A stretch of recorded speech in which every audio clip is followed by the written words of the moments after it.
جہالت کی بات کہی جائے گی، کیونکہ نماز جیسی چیز کو ان معمولی چیزوں کی وجہ سے چھوڑ دینا بالکل جائز نہیں، لیکن اس سے پہلے اپنے آپ کو پاک و صاف کرنا ضروری ہے، اپنے کپڑوں کو، اپنے جسم کو، اپنی نماز کی جگہ کو پاک رکھنا، یہ شرائط نماز میں سے ہے۔ اگر ان میں سے کوئی بھی چیز پاک نہیں ہوئی تو پھر نماز نہیں ہوگی۔ اگر کوئی ایسا کام کرتا ہے کہ جس میں اس کے کپڑے پاک نہیں رہ پاتے یا بچے کی وجہ سے پاک نہیں رہ پاتے، تو وہ اپنا ایک جوڑا الگ اٹھا رکھ چھوڑے کہ پھر وہ نماز کے وقت اپنے آپ کو پاک کر کے دھو کے اور اس کپڑے کو پہن کر کے نماز پڑھ لیا کرے، کیونکہ نماز جیسا فریضہ چھوڑ دینا ان باتوں کی وجہ سے بالکل بھی کسی قیمت پر جائز نہیں کہا جا سکتا، اور اس شرط کا اہتمام بہت ضروری ہے۔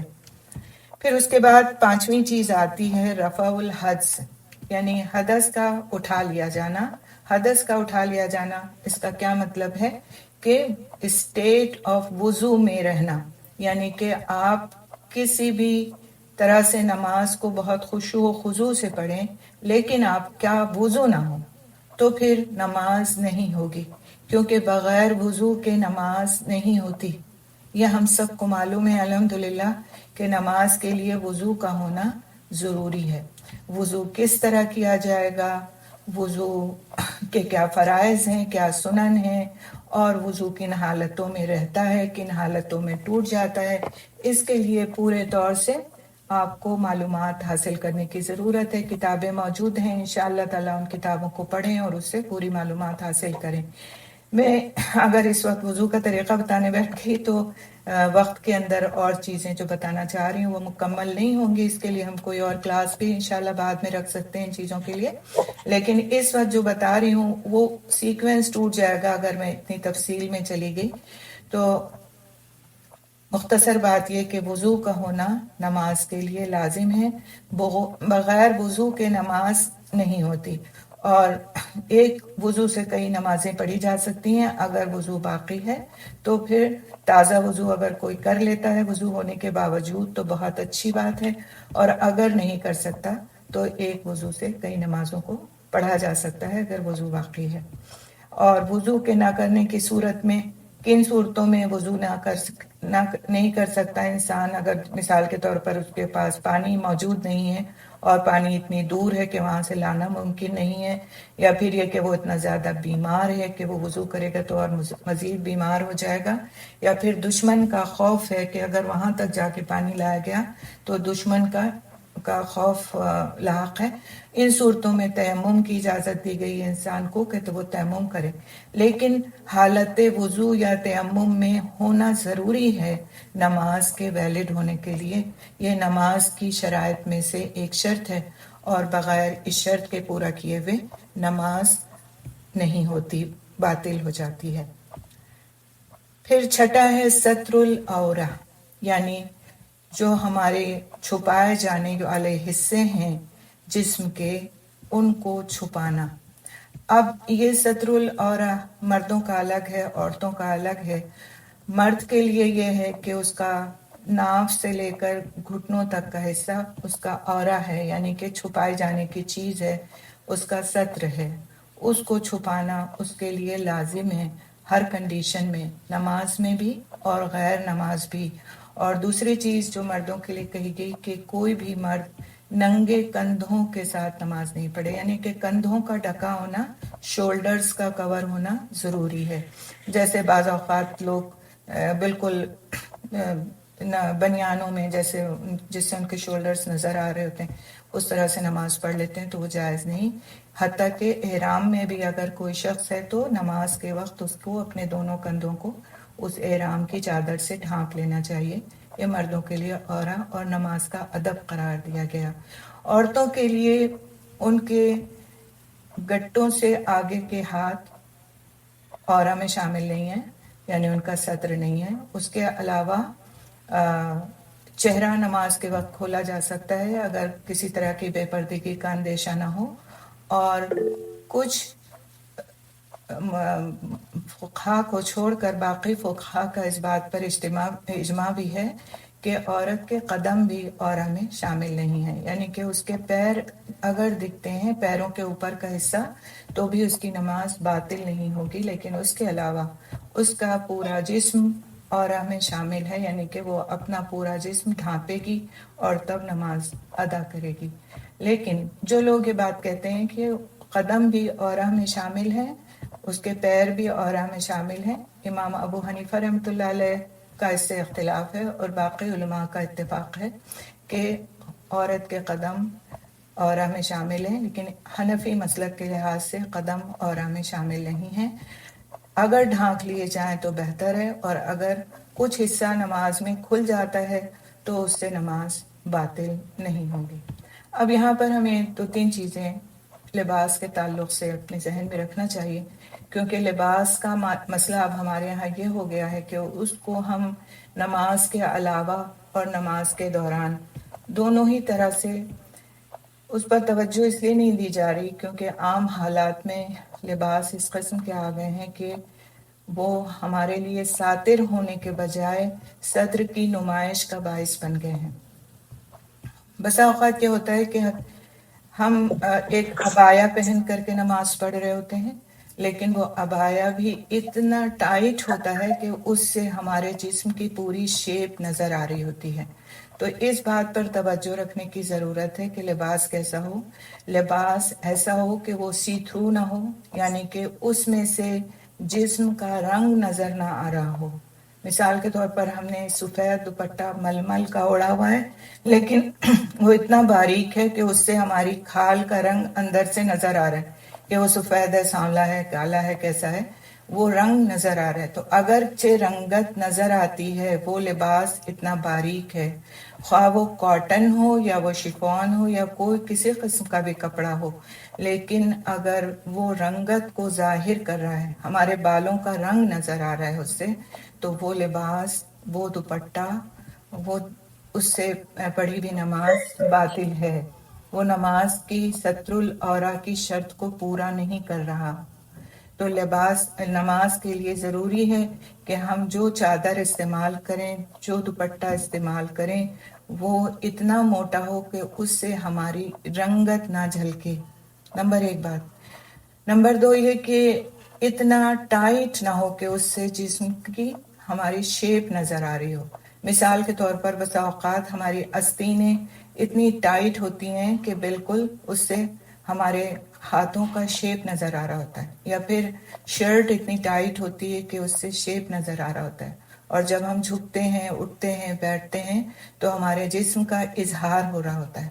تو کپڑے کا اتنا ٹائٹ ہونا ستر العورہ کی شرط کو پورا نہیں کرتا، لہٰذا اس بات کی ضرورت ہے کہ اس پر ہم توجہ رکھیں۔ بسا اوقات کیا ہوتا ہے کہ ہم پورا کپڑا پہنے ہوتے ہیں، لیکن جب ہم جھکتے ہیں رکوع کے لیے تو ہمارے ٹخنے ننگے ہو جاتے ہیں۔ تو ٹخنوں کا چھپانا ہر مسلک کے لحاظ سے نماز میں عورت کا ستر العورہ کی شرط کو پورا کرنا ہے۔ لہٰذا اگر گھٹنے ننگے ہو جاتے ہیں نماز پڑھتے میں، جیسا کہ آج کل جب ٹراؤزرز پہنے جاتے ہیں تو یا تو ٹراؤزرز سلے ہی اتنے اونچے ہوتے ہیں کہ وہ اس سے ٹخنے ننگے ہو رہے ہوتے ہیں، یا پھر اس طرح سے ہوتے ہیں کہ وہ برابر تو ہوتے ہیں لیکن جب ہم جھکتے ہیں، اٹھتے ہیں، اس وقت ہمارے ٹخنے ننگے ہو رہے ہوتے ہیں۔ تو وہ ٹخنوں کا ننگا ہو جانا ستر العورہ کی شرط کو انویلڈ کر دیتا ہے، باطل کر دیتا ہے، اور پھر وہ نماز ہماری مکمل نہیں ہوتی۔ تو ان سب چیزوں کا سے احتیاط رکھنے کے لیے ضروری ہے کہ ہم نماز پڑھنے سے پہلے اپنے لباس پر ضرور غور کر لیں کہ آیا یہ کہ ہمارا لباس مکمل ہے، کلائیوں تک ہمارے ہاتھ بالکل ڈھکے ہوئے ہیں، یعنی کلائیاں بھی ہماری کور ہیں، ہمارے ٹخنے کہیں نماز کے دوران ایسا تو نہیں ہوگا کہ کھل جائیں گے اور پھر اس کے بعد وہ ہمارے لیے نماز کے باطل ہونے کا سبب بن جائیں گے۔ اس کے لیے سب سے بہتر صورت یہ ہے کہ نماز کی ایک چادر بنا لی جائے جو اتنی لمبی چوڑی ہو کہ اس میں عورت پوری طور سے اپنے آپ کو ڈھانپ سکے۔ دوسری صورت یہ ہے کہ کوئی عبایا اس طرح کا آپ الگ کر لیں، گاؤن ٹائپ کا، کہ جس کو بار بار آپ کو سمیٹنا بھی نہ پڑے اور اس سے جسم کے کھل جانے کا کوئی اندیشہ بھی نہ ہو اور پھر اس کو نماز کے وقت زیب تن کر لیا جائے. باہر کے ممالک میں اکثر میں نے دیکھا کہ عورتیں نماز کے لیے مسجد جاتی ہیں، ان کا ایک الگ سیکشن ہوتا ہے، اور چونکہ بعض وقت عورتیں کام سے آ رہی ہوتی ہیں، جاب سے آ رہی ہوتی ہیں، بعض وقت ان کے لباس مکمل نہیں ہوتے، لیکن ان کو چونکہ یہ بات پتہ ہے کہ ستر العورہ نماز کے لیے ضروری ہے، تو انہوں نے مسجدوں میں لباس رکھے ہوتے ہیں، یعنی کہ نیچے کا ایک پورا انہوں نے پیٹی کوٹ ٹائپ کا رکھا ہوتا ہے اور اوپر کی ایک چادر رکھی ہوتی ہے. جو بھی آتا ہے وہ پہلے وہ پہن لیتا ہے اور اس کے بعد وہ نماز میں شامل ہو جاتا ہے. تو ہم اپنے گھروں میں بھی اس چیز کا اہتمام کر سکتے ہیں کہ ہم نماز کا ایک الگ لباس بنا کے رکھ لیں، ایک اوپر کی چادر، ایک نیچے کا پورا پیٹی کوٹ ٹائپ کا، اور یا تو پھر پورا ایک گاؤن اور یا پھر پوری ایک چادر. کیونکہ ہمیں نماز کے لیے یہ نہیں کہا گیا کہ تم گاؤن پہن کے نماز پڑھو، یا ہم سے یہ نہیں کہا گیا کہ تم فلاں لباس پہن سکتے ہو، فلاں لباس نہیں پہن سکتے، لیکن لباس کا ایک کرائٹیریا دے دیا گیا. اور وہ کرائٹیریا کیا ہے؟ لباس ٹائٹ نہ ہو، لباس سی تھرو نہ ہو، اور لباس ایسا نہ ہو کہ پھر اس سے جسم کا کوئی حصہ کھل جائے. اگلی بات یہ کہ کسی بھی عورت کی نماز بغیر اوڑھنی کے قبول نہیں ہوتی. حدیث کا مفہوم ہے کہ جب عورت بالغ ہو جائے اور وہ نماز پڑھے تو اس کے لیے ضروری ہے کہ وہ اوڑھنی یعنی خمار استعمال کرے. اور خمار سے کیا کیا چیزیں ڈھکنی چاہیے؟ عورت کے بال، عورت کی گردن، عورت کا سینہ اور اس کی پیٹھ. تو یہ چیزیں اگر ڈھکی، اور شولڈرز، اگر یہ چیزیں ڈھکی ہوئی نہیں ہیں اور ہم کہتے ہیں کہ ہم نے حجاب تو کیا ہوا ہے اور ہم نماز پڑھ رہے ہیں تو ہماری نماز ہو جانی چاہیے. تو آپ خود اس کو چیک کر لیں کہ آپ کی اوڑھنی سے، آپ کے خمار سے، آپ کے حجاب سے آپ کے بال کور ہو رہے ہیں پوری طرح سے، یعنی کہ اس سے وہ اتنا سی تھرو تو نہیں ہے کہ آپ کے بالوں کا رنگ اس سے نظر آ رہا ہے. پھر آپ کے شولڈرز کور ہو رہے ہیں. آج بہت سے لوگ حجاب کرتے ہیں لیکن شولڈرز کو کور نہیں کرتے. بہت سے لوگ حجاب کرتے ہیں، ان کا سینہ کور نہیں ہوتا. بہت سے لوگ حجاب کرتے ہیں، ان کی گردن کور نہیں ہوتی، بس وہ سر پہ کپڑے کو حجاب سمجھتے ہیں. تو نماز میں ضروری ہے کہ عورت کا سر، اس کے بال، وہ تو ہم سب کو پتہ ہی ہے، اس کے ساتھ اس کا سینہ، اس کی گردن، اس کے شولڈرز، اس کی پیٹھ، یہ سارے حصے کور ہوں، اور اس طور پر کہ ان کی شیپ نظر نہ آئے، ان کا رنگ نظر نہ آئے، تب تو پھر وہ نماز ویلڈ ہے. ادروائز ویلڈ نماز نہیں ہے. چاہے ہم کتنے خشوع اور خضوع کے ساتھ نماز پڑھیں لیکن نماز ویلڈ نہیں ہے. اور نماز کے خشوع کے خلاف یہ بات ہے کہ ہم بار بار اپنے کپڑوں کو کھینچ کھینچ کر برابر کریں اور پھر بار بار وہ حصہ ہمارے کپڑوں کا جو ڈھکا ہونا چاہیے ہمارے جسم کا وہ پھر سے کھل جائے، کیونکہ یہ چیز نماز کے مکروہات میں سے آتی ہے. لہٰذا شروع نماز میں ہی اس چیز کا خیال رکھ لینا چاہیے کہ ہمارے کپڑے پراپر ہوں جب ہم اپنے رب کے سامنے کھڑے ہوتے ہیں. یعنی آپ دیکھیں کہ جب ہم گھر سے باہر نکلتے ہیں تو سب سے پہلے جو فکر ہمیں ستاتی وہ کیا ہوتی ہے؟ ہم کیا پہن کر جائیں، ہوتا ہے نا، کیا پہن کر جائیں. اور ہم کن کے سامنے جا رہے ہوتے ہیں؟ دنیا کے لوگوں کے سامنے جا رہے ہوتے ہیں. تو ہمیں اپنے لباس کی کتنی فکر ہوتی ہے. پراپر لباس ہو، ایسا نہ ہو کہ لوگوں کے سامنے آڈ لگے، ایسا نہ ہو جو بالکل ان میچڈ ہو. ساری چیزوں کی ہم فکر کر کے نکلتے ہوتے ہیں گھر سے. لیکن جب ہم اپنے رب کے سامنے کھڑے ہوتے ہیں جس نے ہمیں لباس پہننے کی توفیق دی، جس نے ہمارے لیے لباس کی شرطیں مقرر کی، جس نے ہم کو سب کچھ عطا کیا، تو پھر ہماری یہ فکریں کتنی ہوتی ہیں. کیسے بھی لباس میں ہم اٹھ کر نماز کے لیے کھڑے ہو جاتے ہیں. اسمیلز آ رہی ہیں، کوئی بات نہیں، کچن سے نکلے ہیں، مہک رہے ہیں بری طرح سے، کوئی بات نہیں، پسینہ آیا ہوا ہے، کوئی بات نہیں، دوپٹہ باریک ہے، کوہنی تک ڈھک رہا ہے، کوئی بات نہیں. کسی بھی طرح سے یعنی کہ ہم اپنے آپ کو قائل کر لیتے ہیں کہ یہ وجہ اس وجہ سے ہو رہی ہے تو اس لیے ہم چھوڑ دیتے ہیں، اس وقت اگلی بار دیکھ لیں گے، یا بس نماز ہی تو پڑھنی ہے. تو اس طرح سے ہم نماز کی اہمیت کو اپنے دل میں اگر ہلکا کر لیتے ہیں تو پھر ہم ان باتوں کا خیال نہیں رکھتے. اور جب ہم ان باتوں کا خیال نہیں رکھتے تو پہلی بات تو یہ کہ نماز انویلڈ ہو جاتی ہے، نماز کی شرط نہ پوری ہونے کی وجہ سے. اور دوسری بات یہ کہ ہم بے ادبی کرتے ہیں، اپنے رب کے سامنے کھڑے ہونے میں ادب کا خیال نہیں رکھتے۔ اور تیسری بات پھر یہ ہوتی ہے اس کے نتیجے میں کہ ہم خشوع اور خضوع جیسی نماز کی ایک اہم بات سے محروم ہو جاتے ہیں۔ اگر ہم نمازوں میں خشوع چاہتے ہیں تو ہمیں اپنی ان شرائط کا لحاظ رکھنا بہت ضروری ہے۔ ہم تیار ہوں، باقاعدہ تیار، یہ نہیں کہ ہم میک اپ کرنے بیٹھ جائیں یا پھر یہ کہ ہم کوئی بہت ہی فینسی جوڑا نکال کر کے پہن لیں، نہیں، لیکن جو شرائط، جو چیزیں ہم کو بتائی گئی ہیں ان کا اہتمام ضروری ہے۔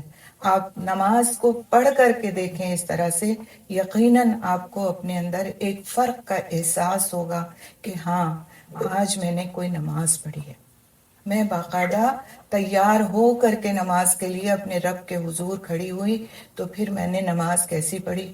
اور جب میں ایسی نماز نہیں پڑھتی تھی اور کسی بھی حال میں کھڑی ہو جاتی تھی تو پھر میری نماز کا کیا حال ہوتا تھا۔ جب آپ تیار ہو کر کے کوئی کام کرتے ہیں تو پھر آپ کو ہر چیز کا خیال رہتا ہے، ہوتا ہے نا۔ جب آپ کہیں جانے کے لیے کسی محفل میں اچھے سے کپڑے پہنتے ہیں تو پھر محفل کے ایٹیکیٹس کا بھی آپ کو خیال رہتا ہے، وہاں جا کر کے بھی آپ کانشیس رہتے ہیں۔ اور جب آپ ویسے ہی اٹھ کر کے کسی سے ملنے جلنے چلے جاتے ہیں تو پھر وہ ویسے ہی سی میٹنگ بھی ہوتی ہے، اس میں کوئی بات کا کوئی خیال بھی نہیں رکھا جاتا۔ تو ان چیزوں کا خیال رکھنا بہت بہت زیادہ ضروری ہے۔ میں نے تھوڑا سا اس بات کو آپ سے تفصیل کے ساتھ اس لیے عرض کیا کیونکہ یہ ایک ایسی مسٹیک ہے جو مستقلاً ہم خواتین سے لاپرواہی کی وجہ سے اور بعض وقت لا علمی کی وجہ سے ہوتی ہے اور ہماری نمازوں کو خراب کرنے کا باعث بنتی ہے۔ اگلی چیز یہ ہے کہ دخول الوقت، یعنی ساتویں شرط کیا ہے؟ دخول الوقت، یعنی وقت کا داخل ہو جانا، وقت کا داخل ہو جانا۔ کہ کسی بھی نماز کو پڑھنے کے لیے ضروری ہے کہ اس کا وقت ہو چکا ہو، ایسا نہ ہو کہ ہم وقت سے پہلے نماز پڑھ لیں۔ اگر کوئی وقت سے پہلے نماز پڑھ لی جائے تو پھر وہ نماز قابل قبول نہیں ہوتی۔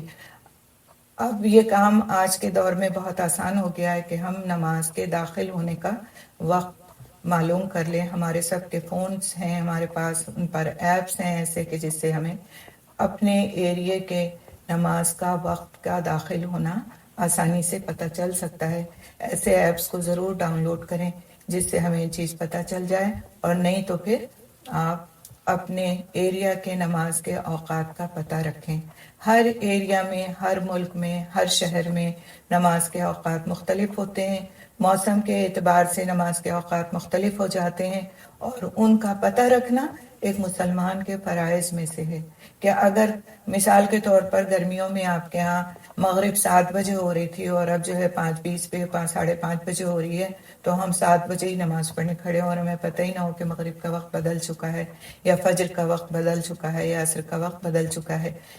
تو اس میں دو چیزیں آتی ہیں، ایک تو یہ ہے کہ آپ کے محلے کی مسجد میں اذان کتنے بجے ہوتی ہے، وہ آپ کو معلوم ہے کہ اتنے بجے اذان ہوتی ہے، اتنے بجے مسجد میں نماز ہوگی، اور یہ نماز کا وقت ہوتا ہے جب ہی اذان ہوتی ہے۔ لیکن ایک اور چیز بھی ہے اس میں، نماز کے وقت کا داخل ہو جانا، یعنی نماز کے وقت کا ہو جانا۔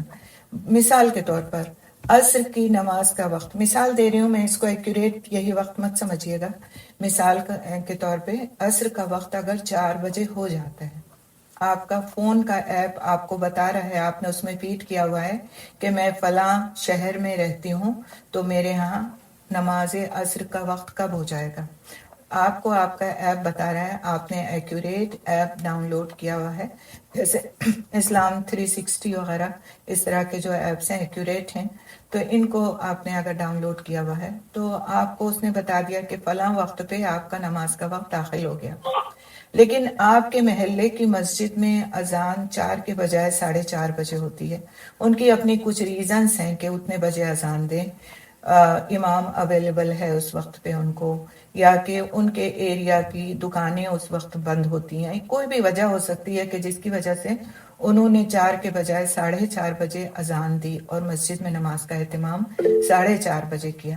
لیکن آپ کو یہ بات پتہ ہے کہ وقت 4 بجے ہو گیا تھا، آپ کو کہیں جانا ہے، آپ کی کوئی ایسی مجبوری ہے کہ جو آپ 4:30 بجے نماز کو نہیں پڑھ سکتی اور لیکن 4 بجے اگر آپ نماز پڑھیں تو آپ نماز کو پڑھ سکتی ہیں اور پڑھ کر کے گھر سے نکل سکتی ہیں تو آپ 4 بجے نماز پڑھ سکتی ہیں، کوئی حرج نہیں، کیونکہ نماز کا وقت جب داخل ہو جائے تو انسان نماز پڑھ سکتا ہے، اپنے گھر میں اگر وہ ہے تو وہ پڑھ سکتا ہے۔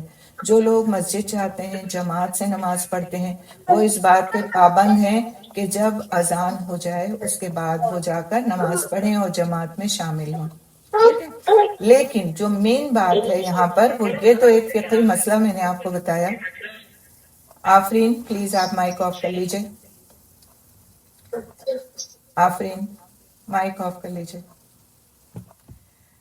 لیکن جو ایک مسئلہ ہے وہ یہ کہ وقت کا داخل ہونا ضروری ہے، جس طرح اگر وقت گزر جائے تو پھر نماز آپ کے قضا ہو جائے گی، اسی طرح سے جب تک وقت ہو نہ کوئی شخص نماز پڑھے تو اس کی نماز قابل قبول نہیں ہوگی۔ پھر اسی طرح سے اگلی شرط ہے استقبال القبلہ، یعنی قبلے کی طرف منہ کر کے نماز پڑھنا، جیسا کہ ہم سب کو معلوم ہے کہ قبلے کی طرف منہ کر کے نماز پڑھنا نماز کی شرائط میں سے ایک شرط ہے۔ کوئی انسان کتنی ہی اچھی طرح نماز پڑھ رہا ہو لیکن وہ قبلے کی طرف منہ نہیں کرتا تو اس کی نماز نہیں ہوگی۔ قبلے کی طرف نماز کے لیے منہ کرنا انتہائی ضروری ہے۔ اس میں بھی کچھ چیزیں آتی ہیں کہ آپ کہیں باہر ہیں تو آپ قبلہ کیسے معلوم کریں گے، تو اس کے لیے بھی اب آپ کے پاس ایپ موجود ہیں۔ پہلے کچھ چیزیں بتا دی گئی تھیں کہ آپ اس طرح سے قبلے کی طرف کو تلاش کر سکتے ہیں، جیسے کہ سورج کو دیکھ کر کے اور چاند کو دیکھ کر کے، اور اس طرح سے جو شرطیں اس وقت کے لوگ پوری کر سکتے تھے ان کو سمتیں بتا دی گئی تھی کہ اس سمت میں اور اس سمت میں نماز پڑھی جا سکتی ہے۔ تو اس کا بھی کچھ ایک اصول ہے کہ اگر بالکل ایک دم آپ جیسے باہر ہیں، مثال کے طور پر آپ کو ایک دم آپ کا ایپ بتا رہا ہے کہ اس طرف رخ کر کے آپ نماز پڑھیں، اس طرف رخ کرنے کے باوجود آپ تھوڑا سا، یعنی کہ کچھ اینگلز 60 ڈگری اینگلز کے لیے بات کہی جاتی ہے، فقہا نے بات کہی کہ اس سے آپ تھوڑا سا ترچھا ہو جاتے ہیں دائیں طرف یا بائیں طرف تو بھی آپ کی نماز ہو جائے گی۔ لیکن اگر آپ بالکل الٹا کھڑے ہو جاتے ہیں یا بالکل سائیڈ ویز میں کھڑے ہو جاتے ہیں تو پھر اس صورت میں نماز نہیں ہوگی، اور قبلے کی طرف رخ کر کے نماز پڑھنا قبلے کی شرائط میں سے نماز کی شرائط میں سے ایک شرط ہے۔ پھر اگلی شرط ہے نمی شرط، اور وہ ہے نیت، کہ نیت کے بغیر نماز نہیں ہوتی۔ یہ نماز کی شرائط میں سے ایک شرط ہے کہ پہلے نیت ہو اور پھر اس کے بعد نماز پڑھی جائے۔ اب یہ نیت زبان سے کہی جائے گی، جیسا کہ آپ نے اپنے بچپن میں سیکھا ہوگا اور بہت سارے لوگ اب تک بھی اس پر عمل کرتے ہیں کہ وہ پوری بات کہیں کہ میں نیت کرتی ہوں 4 رکعت کی اور منہ میرا کعبہ شریف کی طرف، اور اسی طرح کے اور دوسرے کلمات۔ تو یہ بات فقہا کا اس پر اجماع ہے کہ اس کی ضرورت نہیں ہے، اس کی ضرورت نہیں ہے۔ نیت کرنا شرائط نماز میں سے ایک شرط ہے۔ نیت کا لغوی معنی قصد اور ارادہ کرنا ہے، جبکہ شرعی معنی کیا ہے کہ اللہ تعالیٰ کے یہاں حصول قرب کے خاطر عبادت کرنے کا عزم اور ارادہ کرنا۔ نیت کا مقام دل ہے، زبان سے کہنے کی ضرورت نہیں، کیونکہ آپ صلی اللہ علیہ وسلم نے اس طرح کے ہمیں کوئی الفاظ نہیں سکھائے کہ نماز سے پہلے آپ یہ الفاظ کہیں اور اس کے بعد نماز میں داخل ہوں۔ نماز سے پہلے آپ سکون کے ساتھ کھڑے ہوں، آپ کے دل میں نیت ہو کہ آپ فرض پڑھنے جا رہی ہیں، آپ فلاں نماز کے فرض پڑھنے جا رہی ہیں، اور بس پھر اس کے بعد آپ اپنی نماز کی شروعات تکبیر تحریمہ سے کر دیں۔ جب ہم نماز کے ارکان پڑھیں گے تو پھر ہم اس میں پڑھیں گے کہ پڑھنا ہماری نماز کے ارکان کیا ہیں، سنن کیا ہیں اور واجبات کیا ہیں انشاءاللہ۔ تو اس طرح سے شروط صلاۃ میں 9 چیزیں آ جاتی ہیں۔ میں ایک دفعہ پھر سے آپ کے سامنے وہ 9 چیزیں رکھوں گی تفصیلات کے بغیر، اور پھر آپ غور کیجئے کہ آپ نے ساری نوٹ کی ہیں۔ پہلی ہے الاسلام، دوسری ہے العقل،